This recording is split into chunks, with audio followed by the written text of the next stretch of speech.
Olá, está começando mais um programa Família United, um programa que apresenta ensinamentos bíblicos para a sua família e para a grande família de famílias, a Igreja do Senhor Jesus.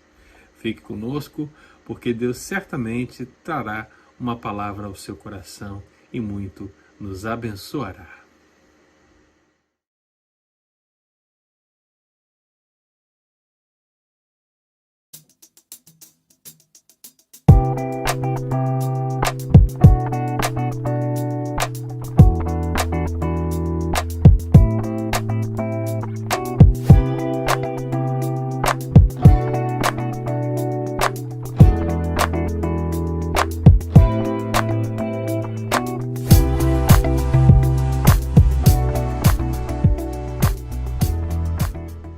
Meu nome é Ângelo e eu sou um dos pastores colaboradores aqui da Christ the King United, uma igreja presbiteriana de brasileiros na região de Auburn.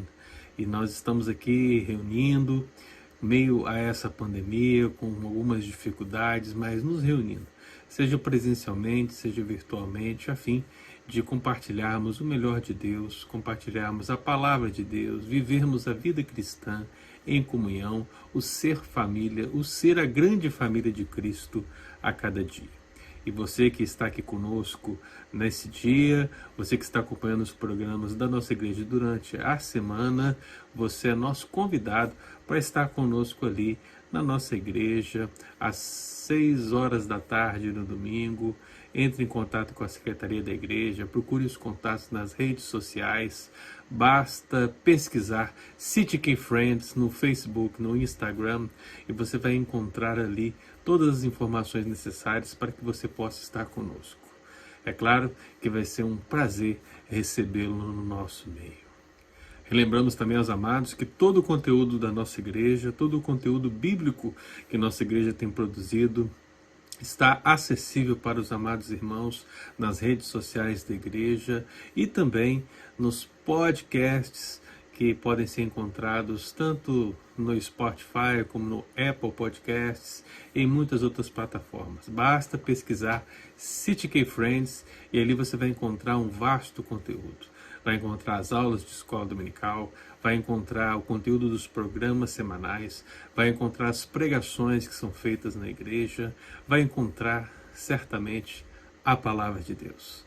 Por isso não deixe de curtir, compartilhar e seguir todas as redes sociais da igreja para que você possa estar sempre atento ao que o Senhor quer ministrar ao seu coração e também atento às programações que a igreja tem realizado para a glória de Deus.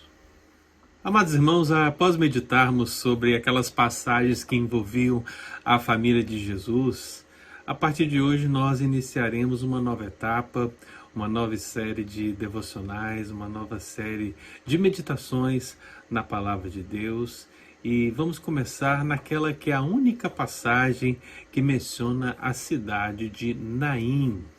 E, meu querido, certamente Deus falará ao nosso coração, falará à nossa família, porque, afinal de contas, nessa única passagem, a qual é citada a cidade de Naim, descreve-se um encontro de Jesus, um encontro providencial de Jesus com uma família e uma numerosa multidão daquela aldeia.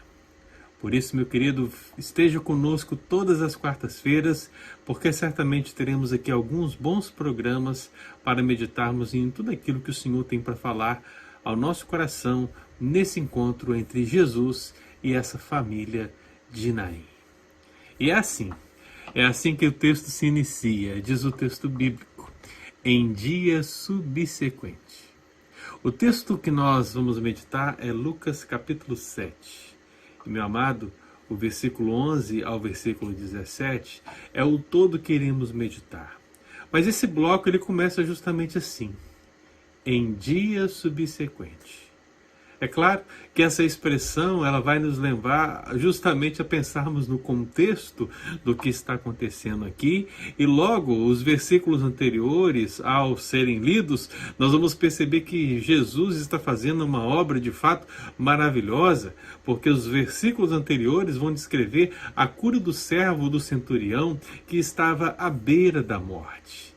E é aqui, meu querido, mais uma vez, quando Jesus está realizando grandes sinais, grandes prodígios, fazendo que seja manifesta a presença do reino de Deus através dele a todos aqueles que estão ouvindo a sua mensagem, é justamente nesse contexto que aparece em dia subsequente.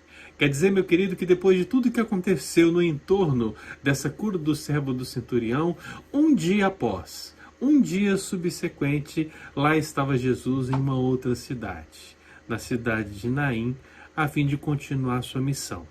A sua missão de anunciar o reino de Deus.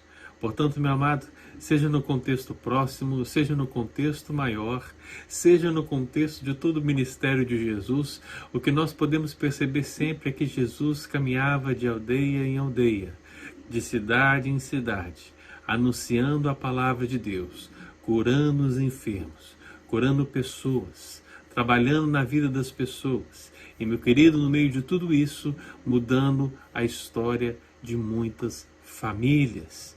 E é nesse entorno, meu querido, que certamente Deus vai abençoar nosso coração através da devocional desse dia. Portanto, meu amado, lá está Jesus indo em direção à cidade de Naim. A pequena aldeota de Naim tem no seu nome um significado maravilhoso. Naim é a formosa, Naim é a encantadora, Naim é agradável. Essa é a cidade ao qual Jesus se dirige com os seus discípulos e com numerosa multidão a fim de continuar e avançar no seu ministério. Naim, meu querido, era uma cidade que estava localizada na Galileia e certamente é difícil saber o lugar exato onde ela estava, e é por isso que, se você pesquisar, você vai encontrar tantas informações diferenciadas. Mas a grande verdade é que, por tratar de um dia subsequente, a viagem de Cafarnaum a Naim era uma viagem curta, um dia apenas. Portanto, nós podemos considerar uma distância de 10 quilômetros, mais ou menos, entre uma e outra, que seria a viagem que Jesus estava fazendo com os seus discípulos e com essa numerosa multidão.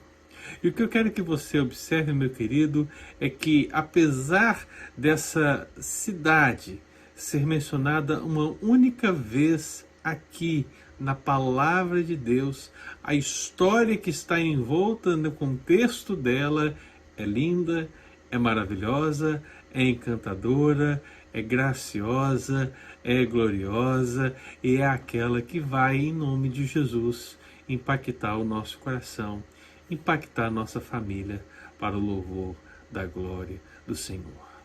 Eu quero que você tenha em mente, meu amado, se você ainda não leu esse texto, eu quero que você tenha em mente a seguinte imagem. Veja Jesus, veja uma multidão, veja uma viúva, veja um filho morto. Essa é a imagem do texto. Esse é o quadro que é pintado pelo texto. E no meio de toda essa questão, a pergunta que eu quero que você responda a partir da leitura da palavra de Deus é justamente essa. O que Jesus fez por aquela família da vila de Naim? O que Jesus fez por ela? O que Jesus pode fazer por nós? O que Jesus pode fazer por nossa família?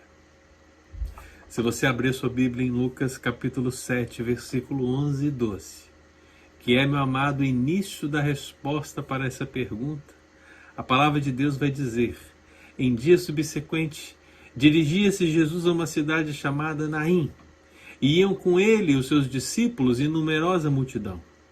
Como se aproximasse da porta da cidade, eis que saiu o enterro do filho único de uma viúva, e grande multidão da cidade ia com ela. Meu amado, a partir desses versos da palavra do Senhor, esses versos iniciais, nós podemos extrair algumas lições que revelam como Jesus, ele contemplou a aflição daquela família. Afinal de contas, o que nós podemos compreender no nosso coração é que na esfera global da relação de Jesus com essa família da cidade de Naim, Jesus, de fato, ele contempla a aflição daquela família. E, meu amado, esse contemplar, ele significa uma observação atenciosa, cuidadosa, refletida, pastoral. E quando nós entendemos essa contemplação da aflição, muito mais do que uma mera declaração, meu amado, nós vamos entender que essa contemplação envolve um aspecto importantíssimo, que é Jesus, meu amado, está presente nos momentos críticos. Jesus está presente nos momentos críticos. A viúva, enlutada, a perda de um único filho, aliás, o seu único filho, a multidão chorosa que vinha em entorno juntamente com a família, e esse encontro com Jesus revela um Senhor, um pastor que cuida das ovelhas e que contempla e vê a aflição, mas que, meu amado, demonstra para aquela família e demonstra também para a nossa própria família que Ele é o Senhor que está sempre presente e está presente principalmente dentro desse contexto no momento crítico. Você como pessoa, meu querido, a sua família, a igreja, quantos momentos críticos nós passamos. E, meu amado, fica difícil para nós na nossa pequenez, fica difícil para nós na falta de fé, fica difícil para nós, humanos que somos, muitas vezes reconhecermos a presença real do Senhor em tais momentos. Mas eu quero que você olhe para esse texto e deixe o texto falar ao seu coração. É interessante, meu amado, porque ele diz: eis que saiu o enterro do filho único de uma viúva. O enterro do filho único de uma viúva. Eu não sei se você percebeu, mas é interessante notar. É interessante notar o encontro das multidões. Cristo vem à cidade, com ele uma multidão. Cristo vem com ele essa multidão, vem com ele os seus discípulos, e todos vêm em alegria, vêm em regozijo pelos milagres e sinais operados. E agora, meu amado, essa alegria toda vem ao chegar em Naim e encontra também uma multidão. Mas não há alegria, há tristeza. No primeiro momento, meu amado irmão, o que nós encontramos é o encontro das multidões, a multidão que se alegrava pelos milagres extraordinários e a multidão que se entristecia pelas perdas daquela família. Um encontro de multidões. Certamente aquela multidão da cidade de Naim que acompanhava a viúva, que acompanhava o cortejo, estava se dirigindo para a ribanceira do lado de fora da cidade, repleta de penhascos, na qual os habitantes da cidade usavam para as sepulturas. Afinal, não era permitido sepultar as pessoas mortas dentro de uma cidade judaica. Portanto, meu amado, o encontro das multidões, o encontro daqueles que saíam com aqueles que chegavam, é o contraste entre a vida e a morte. E é aqui que nós notamos a sublime verdade. Cristo está presente nos momentos críticos da vida. E de uma maneira especial, meu querido, Cristo ele está presente nos momentos críticos da vida do seu povo, da sua igreja, da sua vida, da minha vida, das nossas vidas. É importante refletir que Jesus estava ali após uma jornada grandiosa. Não era apenas a cidade de Cafarnaum a jornada Cafarnaum-Naim, mas toda a jornada do início do seu ministério até aquele momento, com todas as desgastantes concomitantes que nós podemos observar nos contextos dos evangelistas. E, meu amado, depois de toda essa viagem, providencialmente, não uma coincidência, mas providencialmente, Jesus está ali para encontrar-se com aquela viúva, com o seu filho morto e a multidão daquela cidade. Eu sei que a citação desses eventos vai revelar ao nosso coração um evento triste, porém natural. Afinal, a morte faz parte da vida. Muitos poderiam analisar nessa perspectiva, mas eu queria que você observasse que a simplicidade desse momento, de fato, é um momento crítico. Não é uma morte qualquer que está ali sendo contemplada por Jesus no encontro daquelas multidões. Eu creio que esse momento era crítico, irmãos, por causa da sombra do juízo. Se considerarmos alguns princípios do Antigo Testamento, notaremos que ser ceifado na metade dos dias da terra representava um juízo. Então é bem possível que alguns doutores da lei, algumas pessoas pudessem olhar para aquela viúva e olhar a perda daquela viúva e poderiam dizer: olha, ela perdeu seu filho porque o juízo de Deus se irrompeu contra ela. Afinal de contas, as más interpretações da palavra de Deus são usadas muitas vezes para trazer muita dor e sofrimento, infelizmente. Portanto, meu amado, a sombra desse juízo poderia estar ali presente. E com a morte desse filho único, a esperança de perpetuar a linhagem da família se desvanecia. Que sombra! Poderíamos pensar numa segunda sombra. Afinal de contas, esse momento é crítico por causa da sombra da solidão. Jesus, meu amado, ele viu o enterro de um filho único de uma viúva. Perceba, esta não era uma morte comum. A maior tragédia que pode ocorrer a uma viúva é a perda do seu único filho. E com a morte desse filho único, a evidente proteção que essa mulher tinha durante aqueles dias se esvaía. Que momento crítico, irmãos. A sombra do juízo, a sombra da solidão. Poderíamos pensar também na sombra do abandono. Sim, a questão da viúva, meu irmão, é problematizada. Podemos olhar para a palavra de Deus em toda ela e encontrarmos elementos que vão revelar o quão difícil era ser viúva.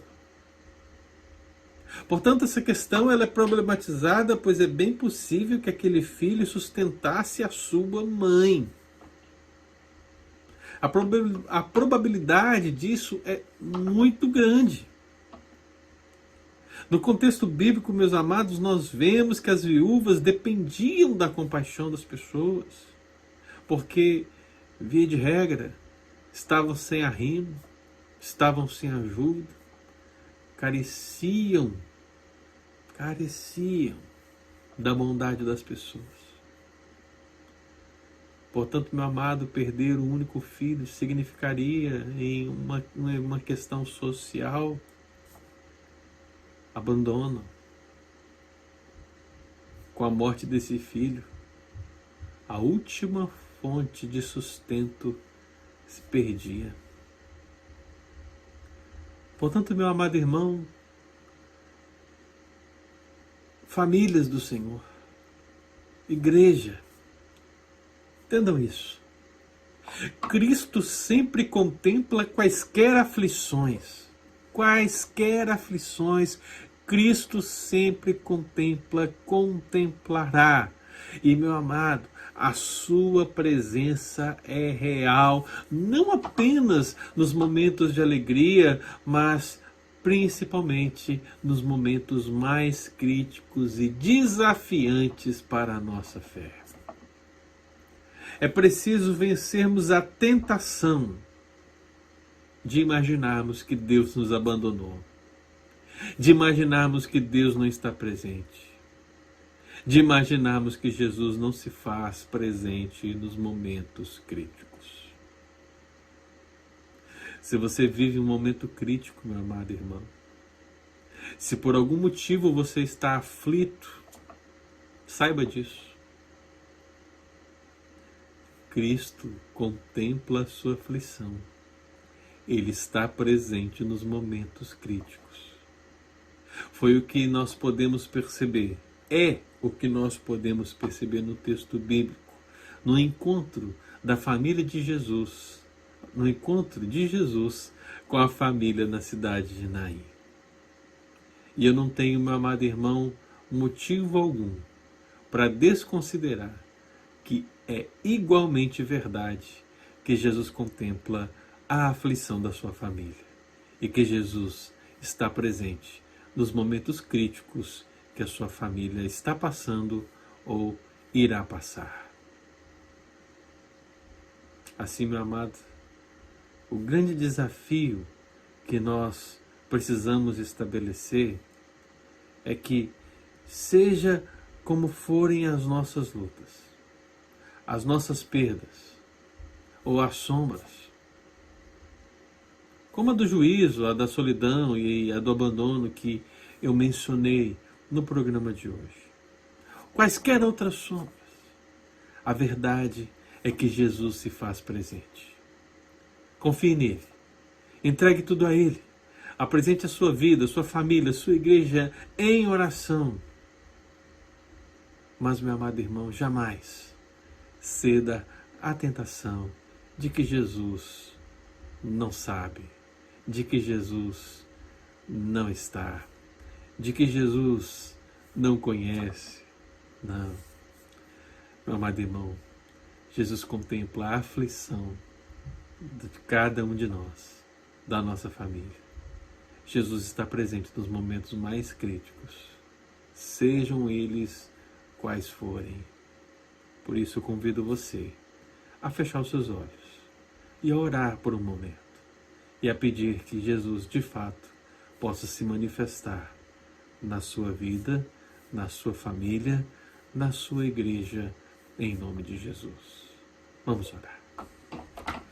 Senhor nosso Deus e nosso Pai, nós te agradecemos porque, ó Pai, essa breve devocional, ela vem ao encontro do nosso coração no sentido de manifestar a certeza da presença real do Senhor nos momentos mais críticos que estamos passando ou que iremos passar. Não há dúvida que no passado, no presente ou no futuro, essa é a verdade da Escritura, essa é a verdade da Tua Palavra. O Senhor está presente. E nessa presença, Deus, o Senhor vê, não como mero espectador, mas o Senhor contempla a aflição e no sentido de contemplá-la, de observá-la, de dar a atenção devida, o Senhor é aquele que vem, o Senhor é aquele que realiza grandes coisas. Por isso, Deus, nós pedimos ao Senhor que venha a nós, os teus filhos, venha a nós, a tua igreja, venha às nossas famílias, ó Deus, e nos dê a convicção dessa presença real do Senhor, para que jamais cedamos à tentação de pensarmos de que o Senhor não é real, de que o Senhor não se faz presente, de que o Senhor não se importa. Ó Deus, toma os teus filhos e tuas filhas em tuas mãos e nos ensine a cada dia mais, em nome de Jesus. Amém. Amém, meu querido. Na próxima quarta-feira nós vamos continuar a meditação nessa palavra. Se aqui nesse primeiro momento nós podemos perceber que Jesus está presente nos momentos críticos, contemplando a aflição da família, tenha certeza que Deus tem mais para falar ao seu coração e à sua família. Por isso, esteja aqui conosco na quarta-feira que vem para o segundo programa dessa série, em nome de Jesus. A minha oração é que Deus continue abençoando grandemente, meu querido, em todas as suas necessidades. Família United, grande família de famílias. Igreja do Senhor Jesus. Que Deus muito nos abençoe.